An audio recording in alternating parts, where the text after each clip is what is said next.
pas de projet d'établissement sur la question alimentaire si la pédagogie n'est pas au cœur de notre travail. Isabelle, on va commencer avec Muriel, Gaëlle, Christelle, Isabelle ensuite, mais on va commencer, on va introduire cette table avec Christian qui va nous éclairer sur la place de la pédagogie dans la question alimentaire. Vas-y Christian. D'accord, merci Erwan. Moi j'ai entendu des choses depuis ce matin et dans les deux tables rondes notamment, et puis là je vais écouter les choses que j'ai dites il y a quelques temps. Je pense qu'il y a des caps à franchir. Peut-être le premier des caps, c'est une somme d'actions ne fait pas un projet. Et une somme d'actions autour de l'alimentaire, en lien avec les territoires, tout ce que vous voulez, ça ne fait pas un projet alimentaire. D'établissement, d'abord, c'est la première idée. La deuxième idée, c'est le territoire, oui. S'y afficher, oui. S'y inscrire, c'est autre chose. Entre s'y afficher et s'y inscrire, il y a s'engager. Et ça ne peut pas être une seule personne.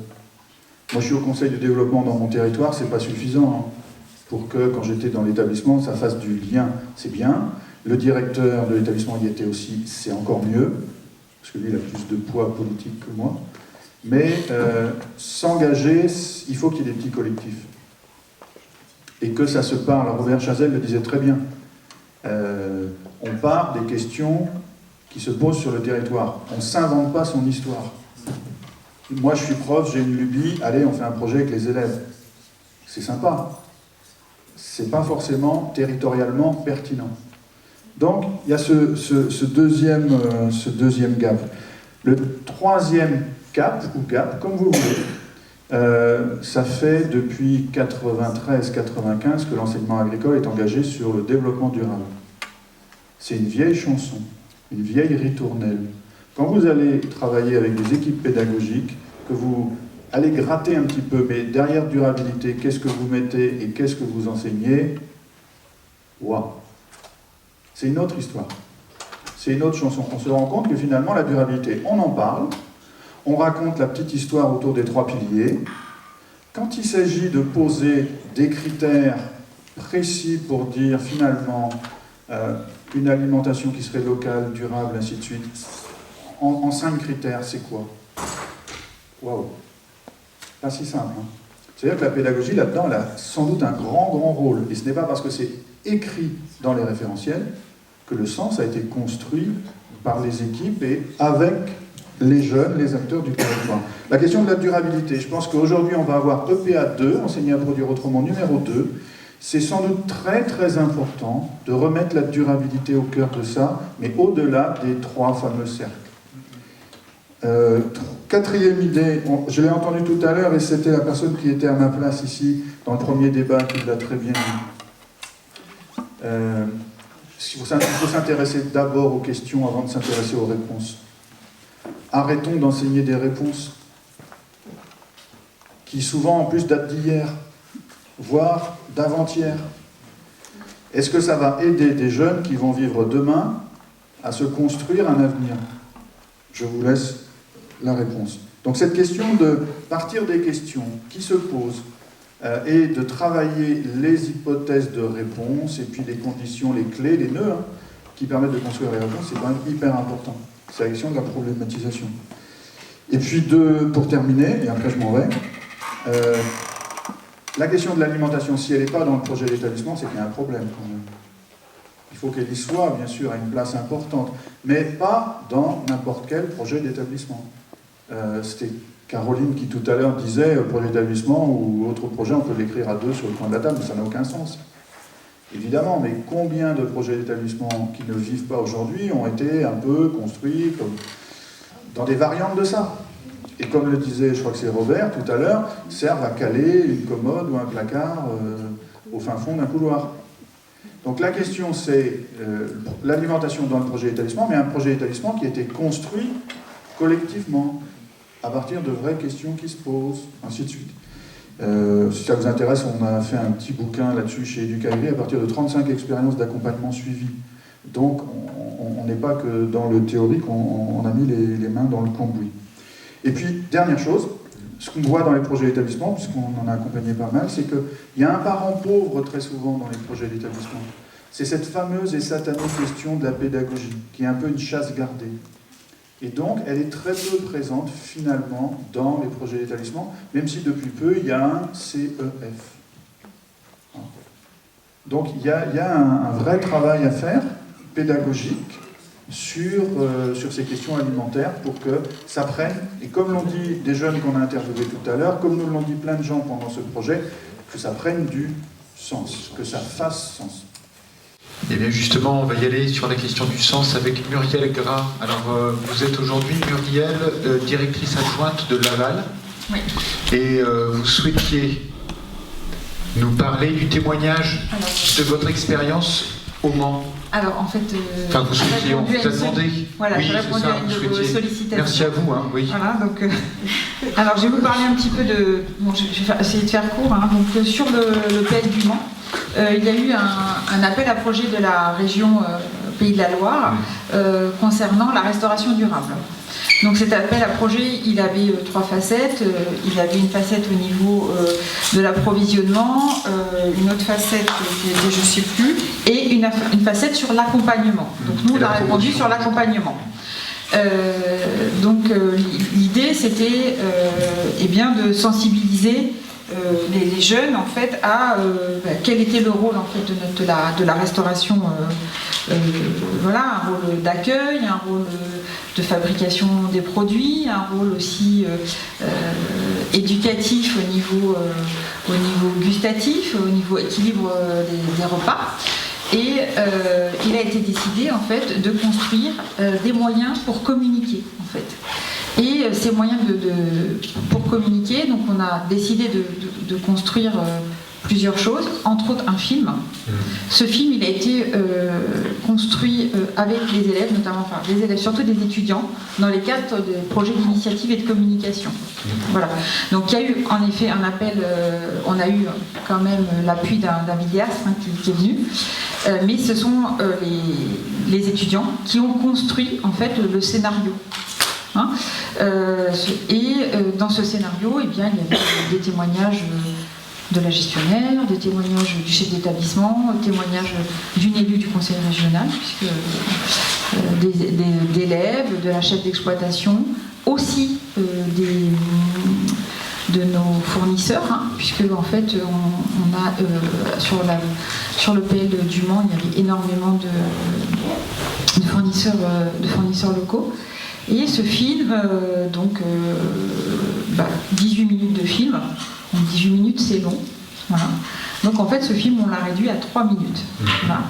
Et moi j'ai demandé que ce film, tous les nouveaux élèves le voient. À chaque rentrée scolaire, j'ai demandé, alors il n'y a pas une visite forcément de la cantine, mais il y a visite du film et avec un enseignant qui avait un tiers-temps justement sur lui il avait un tiers-temps sur les circuits courts, eh bien on avait rédigé un document pour aider les professeurs principaux à échanger ensuite avec la classe autour de ce qui se passait en fait à la cantine. Voilà. Et donc ça c'était une première approche. Mais la toute première approche, c'est nos élèves aussi, les étudiants, ont aussi construit un autre outil qui était un triptyque qui expliquait en fait quelle était la démarche au niveau de l'EPL du Mans sur la restauration durable, voilà, ce que l'on faisait. Et ce triptyque, en fait, à chaque fois, il était mis dans les dossiers d'inscription. Pourquoi ? Pour que, en fait, il y ait un échange entre la famille et ses parents, parce qu'en fait, on n'a pas beaucoup parlé des parents ici. Voilà, on n'en a pas du tout même parlé. Et c'est les premiers pédagogues hein, de leurs enfants. Et voilà, c'était pour générer du questionnement. Et puis, ce qu'on fait aussi, ce film de 18 minutes, il est aussi présenté lors des portes ouvertes aux familles. Et il y a toujours, alors sur le PL de la Jardinière, il y avait toujours le chef cuistot qui était là et la gestionnaire qui étaient présentes en fait pour échanger avec les familles sur ce qui était fait. Voilà. Donc, là, vous me dites, je fais un écho j'ai une pensée pour Anne Béraud, parce que je pense à Plaisir à la cantine. Plaisir à la cantine dit ne jamais oublier la question du faire savoir. Oui. Faire savoir ce que vous faites. Si vous faites les choses, et si vous n'informez pas vos convives et les parents des convives, ça n'a pas de sens. C'est ça. Voilà. Donc là, il fallait... Et puis, c'était aussi important pour faire connaître, en fait, tout le travail qui était fait un peu derrière les murs. Hein. Vous les avez cassés. À la Jarminière, il y a encore les murs.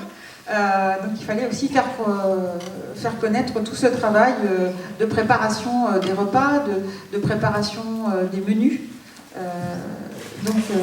Donc voilà, ça c'était les deux travaux principaux. Et puis il y a eu aussi quelque chose qui a permis aussi de donner une autre facette en fait à ce restaurant, ce self, qui est devenu à mon sens un restaurant scolaire. C'est qu'il y a eu un travail autour du logo, en fait, du restaurant scolaire. Un gros travail autour du logo, avec... donc là, c'est encore des étudiants de PIC. Hein, voilà, on avait un prof de lycée très investi là-dedans, qui a travaillé avec des étudiants et une graphiste. Et à la rentrée des classes, on a eu le bonheur de voir, en fait, ce logo affiché juste devant la... C'est quelque chose d'assez... imposant, c'est-à-dire que quand vous arrivez dans le couloir du lycée agricole du Mans, tout de suite ça vous saute aux yeux. Mais ça donnait une autre facette. C'était plus une cantine, c'était vraiment le restaurant scolaire. Voilà. Et je crois que les élèves de la Jarminière avaient plaisir à aller manger à la cantine. Et il y a quelque chose aussi qui est très important.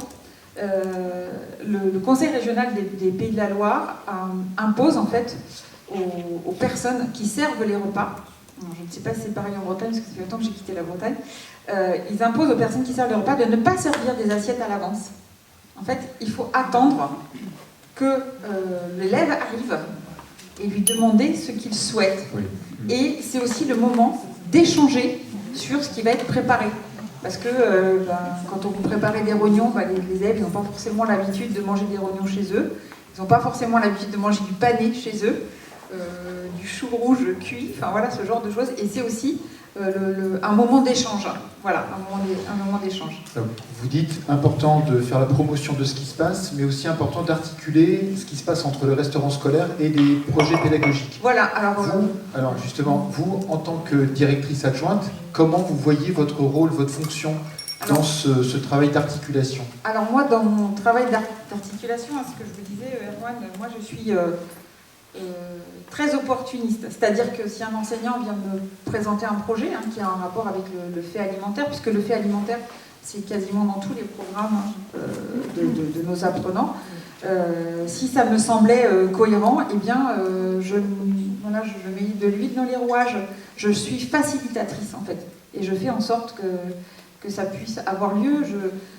S'il faut, je m'implique aussi dans les démarches pour que ce projet ait lieu. Sur la Jarminière, on avait toujours une journée, ce qu'on appelait du développement durable. Eh bien, j'étais partie prenante en fait de cette journée. J'étais aussi un acteur de cette journée. Voilà, je faisais en sorte, surtout le relationnel avec les partenaires. Et puis il y a quelqu'un aussi dont on n'a pas parlé, ou très peu. Il y a un établissement où on en a parlé, qui est aussi un très bon pédagogue au niveau de l'alimentation, c'est l'infirmière. Les infirmiers. Alors je crois qu'il y a un EPL qui en a parlé. Voilà. Les infirmières, elles sont aussi, c'est des gens qui sont porteurs de projets en fait, et qui sont assez écoutés en fait par nos apprenants en fait. Elles ont un rôle de sachant. Voilà. En tout cas, depuis ce matin, on a beaucoup parlé de l'approche en stylo.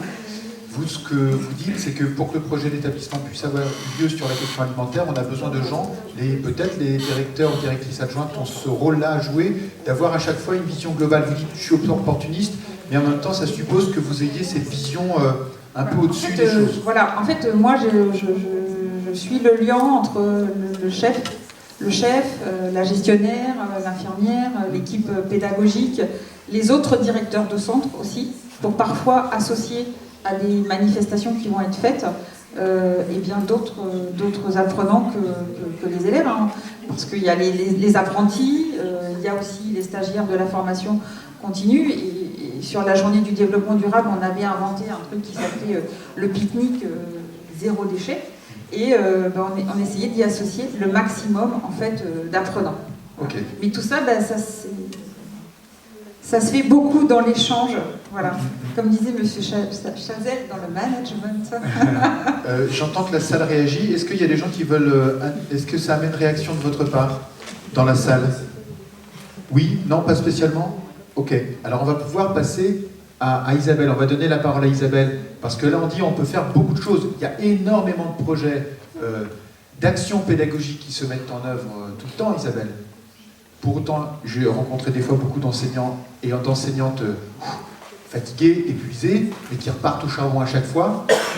Et toi, tu dis finalement, faire des choses, c'est bien, mais est-ce que ça fait apprentissage? Est-ce que tu peux nous parler de ça? Oui. En fait, tout à l'heure, finalement, c'est Blaise, c'est-à-dire quelqu'un un peu extérieur à l'enseignement agricole, qui a dit un établissement, c'est quoi? C'est un lieu d'apprentissage. Donc merci d'avoir rappelé ce fondamental, en fait. On est là pour les apprentissages. Il y a plein d'apprentissages et c'est le lieu de plein d'apprentissages. Quand on entend ce matin les cuisiniers parler, quand on entend les gestionnaires ou secrétaires généraux parler, quand on entend les enseignants parler, les directeurs adjoints, il y a apprentissage de leur propre métier aussi au travers des projets alimentaires, on l'a ressenti. Mais là, je vais plutôt vous parler évidemment des apprentissages des jeunes, mais en n'oubliant pas qu'on a les deux, quoi. Dans le projet en fait breton, c'est vrai qu'en 3 fois, on s'est vu 3 fois avant cette dernière fois. Vous l'avez dit aussi, on n'a pas forcément eu du temps. Alors vous n'avez pas eu de temps dans vos établissements pour construire les apprentissages. Nous, on n'a pas eu le temps de travailler ça à fond avec vous, et du coup, on a accès à des actions, on a accès à des situations dans lesquelles vous avez mis les jeunes, mais par contre, les apprentissages, le processus, pour l'instant, on ne le voit pas, non pas qu'il n'existe pas, non pas qu'il ne soit pas là, mais on n'a pas pu aller le chercher et le gratter, et on ne le perçoit effectivement pas. Et c'est vrai que très très souvent, en fait, on confond un petit peu tout ce qui est de l'ordre de l'éducatif, où je vais être sur j'éduque à, j'éduque pour une alimentation saine, etc. Mais on ne va pas forcément sur les apprentissages qui sont plus processuels et qui sont aussi dans les cours, même si ils peuvent être hors les cours. Donc ça, c'était pour dire qu'on n'y a pas eu accès, mais qu'encore une fois, sans doute, ils ont existé. Mais c'est important de se poser cette question, et vous avez été plusieurs à remarquer ce matin que finalement, dans l'action, dans l'urgence, on y a été, mais le temps de l'anticipation, on ne l'a pas forcément eu. Qu'est-ce qu'on construit, et surtout, sur quels apprentissages on va construire les situations dans lesquelles on va mettre les élèves. Je vais tout de suite sur les apprentissages. Je crois que tu m'as fait la question globale. Exactement, donc, oui. Vas-y sur les apprentissages. Pour moi, pour les apprentissages, il y a 2 choses qui sont vraiment, 3 choses qui sont vraiment essentielles. Se poser la question de ce qu'on souhaite construire avec les jeunes. C'est quoi le truc qu'on souhaite faire avec eux?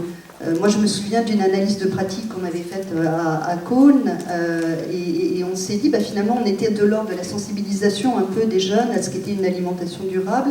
Et puis, au bout du compte, en travaillant ensemble, les enseignants se sont dit, et si finalement on construisait avec les élèves, et non pas on leur donnait, des critères de ce que serait une alimentation durable. Ça, c'est drôlement intéressant, parce que depuis ce matin, on entend parler de local, on entend parler de durable, on entend parler de bio, de végétal un peu moins, mais il y a eu des moments où j'étais dehors. La question animale, elle est super importante. En termes d'éthique, c'est quand même génial à traiter en philo, par exemple. Donc finalement, qu'est-ce qu'on se construit comme critère, voilà, collectivement, au sein d'une classe? Et ça va être l'outil qui va nous permettre ensuite de diagnostiquer une situation. Tiens, dans mon établissement, où est-ce que j'en suis au regard de ces critères? Sur mon territoire, où est-ce qu'on en est au regard de ces critères? Et ça, c'est important parce que ça tire vers la compétence. Et la compétence, c'est la question de la citoyenneté. Il y a deux manières de voir la citoyenneté ancienne, type 19e, et puis la nouvelle, c'est quoi? C'est peut-être être suffisamment compétent pour participer au débat public. Si c'est ça la citoyenneté, c'est sans doute cette compétence qui est à rechercher. Et puis sur les apprentissages, il y a des choses comme ça assez formelles. Vous avez beaucoup parlé ce matin, c'était intéressant, de compostage. Mais le compostage, quand on tire les ficelles, c'est génial. Le compostage, ok, est-ce que c'est un savoir? Sans doute, en partie. Ce qui est intéressant, c'est le déchet qui devient un déchet matière première secondaire. Comment est-ce que je m'en sers? Et du coup, ça ouvre à l'économie circulaire, ça ouvre à l'écologie industrielle, ça ouvre des perspectives aux gamins à partir simplement du déchet qu'on a récupéré à la cantine. Et ça veut dire que dans nos réunions de filière, je pense à Sandra, là, sur les réunions de filière qui vont avoir lieu à Morlaix dans quelques semaines, que l'on amène les enseignants à sortir de leur rapport à la discipline technique, on sort de l'enseignement technique pour aller vers quelque chose d'autre, et notamment la mise en œuvre de critères à penser, d'outils à penser. C'est ça que tu veux dire? Ouais, alors je ne sais pas si on sort de l'enseignement technique, par contre ça veut dire sans doute qu'à plusieurs disciplines, on travaille ensemble et on voit comment une discipline peut amener sa pierre à l'édifice de ce que travaillent d'autres disciplines. Et là, on est pour le coup dans l'interdisciplinarité. Et ce qui est travaillé dans une discipline technique, finalement, il va pouvoir aussi être travaillé dans une discipline générale qui peut être la philo ou autre chose. En tout cas, donc, il y a ce premier point sur les apprentissages et les savoirs. Et le deuxième point qui me semble extrêmement important, c'est la question des transitions. C'est-à-dire des voies. Comment est-ce qu'on y va maintenant ? Est-ce qu'on dit, et tout le monde a dit non ce matin, il y avait un modèle alimentaire, il y en a un autre, on voit que c'est parce qu'il se dessine, donc par contre, quelles voies? Quelles sont les voies et quelles sont les ressources propres que j'ai, moi, en tant qu'élève, ou en tant que famille? Mes ressources financières, mes ressources intellectuelles, mes ressources sociales, avec qui je vais pouvoir travailler, qui vont me permettre de changer. Et ça, c'est vraiment les deux fondamentaux si on veut aller sur les transitions, et notamment transition alimentaire ou transition agroécologique. Et je dis ça pour reboucler peut-être avec une question que tu me poserais, qui est la question en fait des actions et de la multiplication des actions. Et on voit que si on fait trop d'actions, on se fatigue, hein, vous l'avez vraiment dit, alors attention à cette fatigue, à cette surcharge. Les gamins perdus dans 20 000 actions, qu'est-ce qu'ils apprennent? Des choses, mais tout de même, qu'est-ce qui est important? On est quand même dans un moment un peu crucial où on parle donc d'accompagner la transition agroécologique ou les transitions. On voit que c'est beaucoup plus exigeant que de la sensibilisation. Et sensibiliser, ça va, voilà, sensibiliser, ça va pas forcément permettre de faire ce saut. Et donc ce saut, il exige de travailler ses compétences et donc d'avoir des outils intellectuels qui permettent aux jeunes de prendre des décisions et de bouger et de s'engager. Alors, on reviendra tous les deux sur... Mais avant, on va donner la parole à Christelle et à Gaëlle. Vous avez mené avec l'équipe de Jean Moulin un travail de fond. Moi, j'ai bien vu en fait presque de révolution de ce que vous faisiez. Il y a eu vraiment une remise en question de votre démarche. Et vous deux, vous êtes enseignants. Qu'est-ce qui va changer? Donc là, il y a un projet avec la Maison de la Bio. Il y a sans doute des choses, un gap à monter, là, comme disait Christian. Comment vous, de votre position d'enseignant, vous voyez votre marge de progression à venir? Comment vous la voyez, cette marge de progression? Ça va aller? Oui.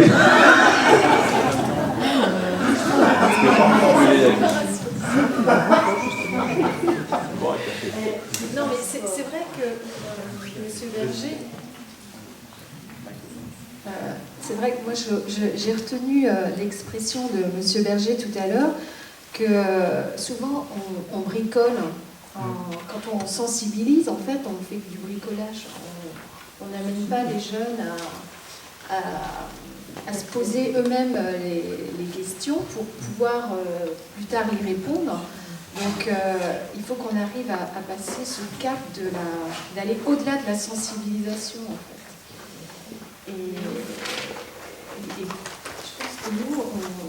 aller à ce niveau-là, mais ça ne va pas être facile parce qu'on tourne autour, mais on ne voit pas comment y rentrer.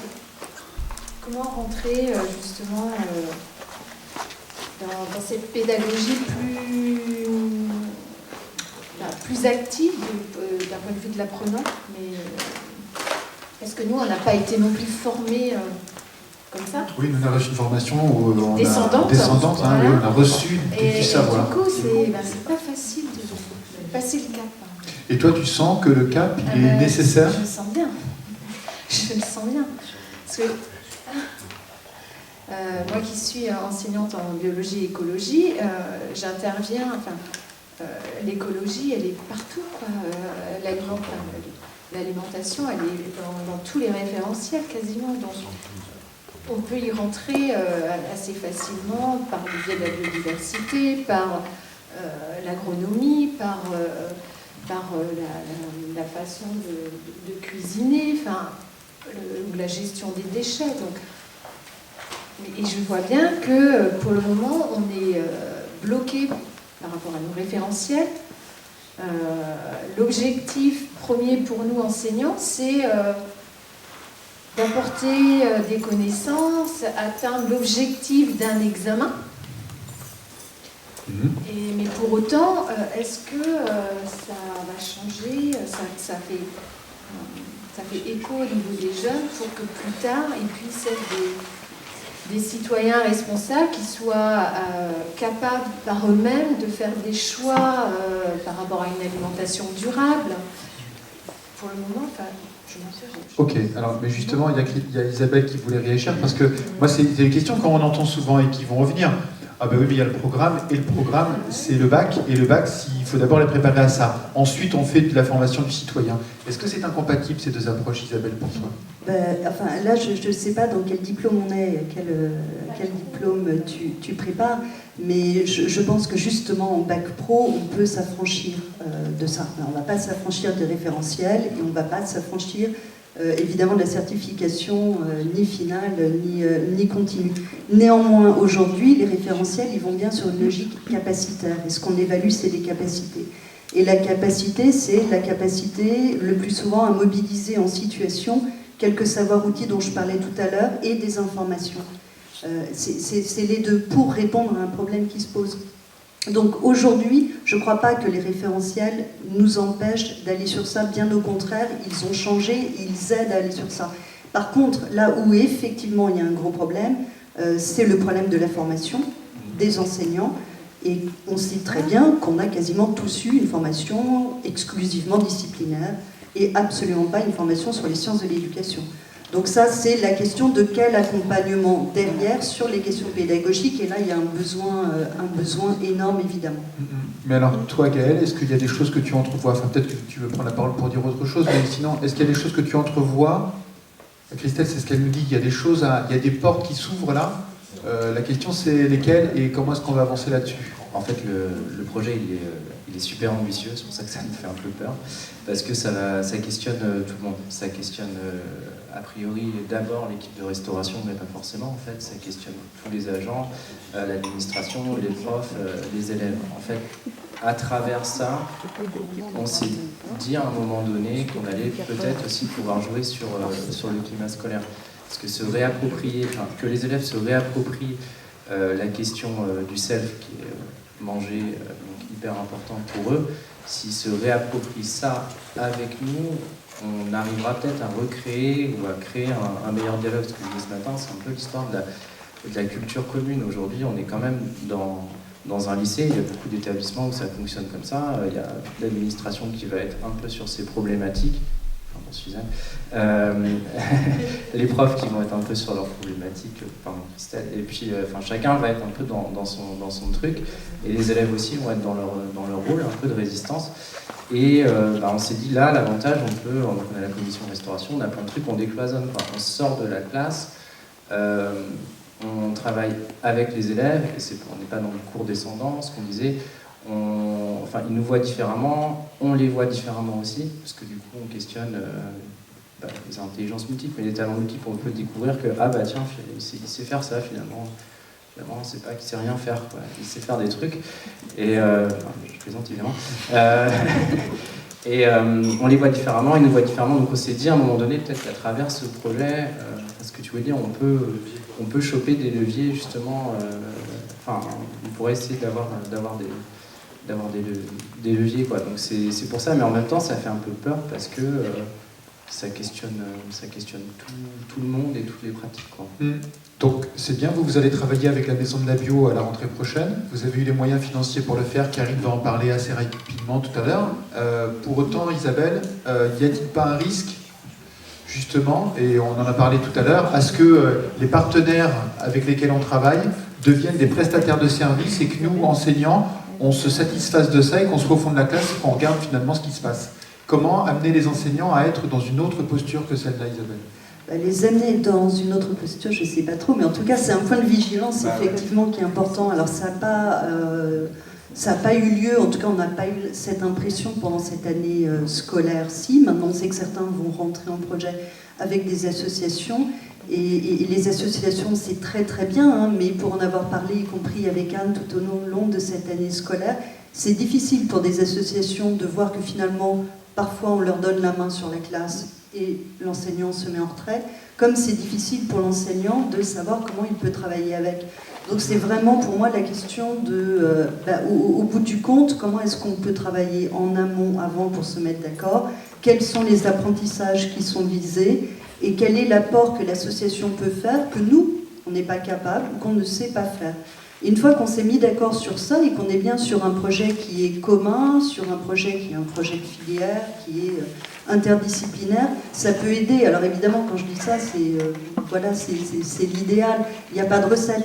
Mais en tout cas, se poser cette question d'entrée de jeu, d'une vigilance quant à la sous-traitance, quoi. Parce que c'est ça qui peut être extrêmement dangereux, c'est comment est-ce que je sous-traite au bilan une partie de mon référentiel à quelqu'un d'autre. Et c'est pas ce qu'on souhaite. On souhaite bien, au contraire, travailler les complémentarités et avoir des regards différents sur un même objet. Ok, merci à vous quatre. Le temps passe et vous pourrez raconter, enfin c'est passionnant, mais on va s'arrêter là. Merci à vous.